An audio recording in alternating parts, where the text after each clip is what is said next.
Capsule. All right, welcome back. So if you thought things for Monica Everett were getting intense in Volume 2, you're going to want to buckle up. Today, we are diving headfirst into Volume 3. And this is where Monica's super secret mission as a sage is about to have a full-on collision with the painful past she has been desperately trying to outrun. You see, the thing about Monica is she's juggling two massive secrets. One, she's the legendary Silent Witch, secretly playing bodyguard to Prince Felix. And two, she's a quiet, traumatized girl who literally fled her old magic academy. Well, in this volume, those two separate worlds, they stop being separate. They're on a direct collision course. So let's get right into it. The big question here is, how does a magical prodigy, someone who has built her entire life around silence and secrets, find her voice? Especially when the one person who knows exactly how to shatter her confidence just waltzes back into her life. That's really the heart of what we're going to unpack today. And it all kicks off and probably at the last place you'd ever expect for our anxiety-ridden witch, a very public, very high-stakes chess tournament. Yep, you heard that right. The one girl who is trying her absolute best to be invisible, to be a ghost in the halls. Well, her insane genius at chess gets her noticed by the student council. And they don't just notice her, they pick her to be the first player for the academy in this huge tournament. For someone who practically gets hives talking to new people, this is a literal nightmare. And just when you think it can't get any worse, it does. The competition is between the top 3 schools in the region. And look at that third name on the list, Minerva's Mage Training Institution. For Monica, this is pure terror. This is the school she ran away from. Her old classmates, the kids who bullied her relentlessly, they could be there. But her friend Lana, who is just the best, sees Monica spiraling and comes up with this brilliant plan. The answer isn't to hide, it's to transform. So she gives Monica this complete makeover. We're talking a corset to fix her slumped posture, some subtle makeup to make her look a little older and healthier, and the finishing touch, a pair of fake glasses to totally change her face. And you can just see the difference here. It's incredible. On one side, you have the shy, almost childlike Monica we're used to, and on the other, a poised, confident-looking young woman. This disguise, it's more than just physical. It's like a suit of armor, and it gives her just enough confidence to walk out there. And you know what? It works. Nobody recognizes her. And not only that, in her very first game, she goes up against the university's star player, this guy, Robert Winkle, and she absolutely demolishes him. It's this breathtaking display of skill that, of course, draws exactly the kind of attention she was trying to avoid. And all that attention brings her right into the path of the one person she was most afraid of seeing. This moment, this confrontation, it really becomes the emotional core of the entire volume. Meet Bernie Jones. Now, he was, at one point, Monica's only friend back at Minerva's.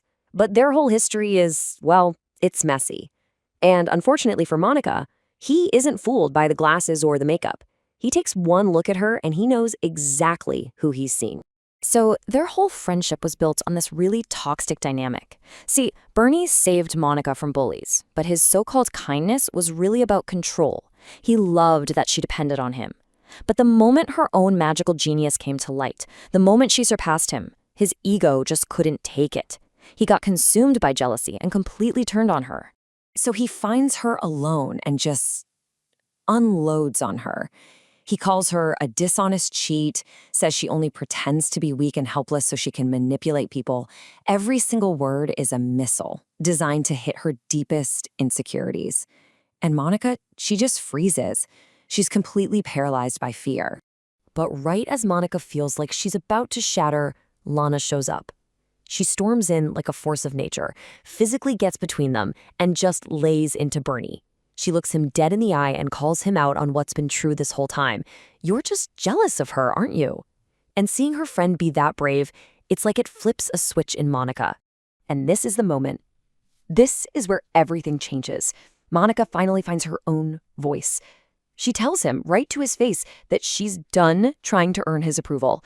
With that one simple sentence, she severs this toxic tie that has held her back for years. It is such a powerful fist pump moment for her. But hold on, because there is absolutely no time to celebrate. The second Monica finally breaks free from her past, her present-day secret mission explodes into total chaos. The personal drama might be over, but a life-or-death battle is just getting started. Out of nowhere, the teacher chaperoning the Minerva team attacks Bernie. And it turns out, he's not a teacher at all. He's a spy from the hostile Schwergeld Empire who took the real guy's place. And it seems like his real target is none other than Prince Felix. And we're not talking about some regular spy here. This guy uses something called a dragon-shifting magecraft. It's forbidden, it's dangerous, and it basically turns his body into a weapon. He can grow scales that are resistant to magic and get superhuman strength. He is a serious and completely unexpected threat. Now, the spy sees Monica as just some helpless student, so he traps her in a sphere of water to drown her. Ugh, what a mistake. He forgot who he's dealing with. This is the Silent Witch, a master of enchanted magic. She can cast spells without a single word. She doesn't just break the water prison, she shatters it. And with one single invisible blast of magic to his one weak spot right between the eyes, she takes him down instantly. And then something totally unexpected happens. Bernie, the guy who was just tearing her apart minutes ago, lies to the student council. He takes all the credit for beating the spy. But in doing so, he creates a cover story that protects Monica's secret identity as the witch, allowing her to stay at the school. It's this incredibly complex act from a very complicated guy.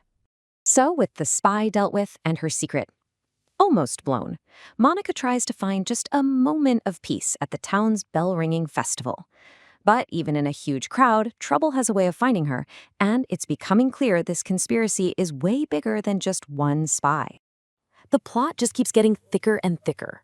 First, that spy that Monica took down? Yeah, he's assassinated in his prison cell to make sure he can't talk. Then, we find out that two new Imperial spies are already on a mission. Their goal is to sneak into Serendi Academy's big school festival. The threat isn't over, it's just getting started. And this is where the scope of the problem just explodes. Monica's allies start connecting the dots. This attack, past incidents, and they uncover this terrifying possibility. The Schwergeld Empire isn't acting alone. They might be in a secret alliance with another rival nation, the Kingdom of Landor. That means Monica's kingdom could be facing a war on two fronts. So, at the end of the day, Monica might have won her personal battle against her past, but the real war is just getting started. We have new spies closing in, a massive political conspiracy brewing, and the big question becomes, can the Silent Witch, a girl who is still just learning how to use her own voice, protect her new friends, her prince, and her secrets when the world is about to go up in flames? Well, to find that out, we're all gonna have to wait for Volume 4. The board is set, the stakes are higher than ever, and Monica's greatest challenge is right around the corner. Thanks so much for joining me, and I will see you for the next explainer. Plot Capsule.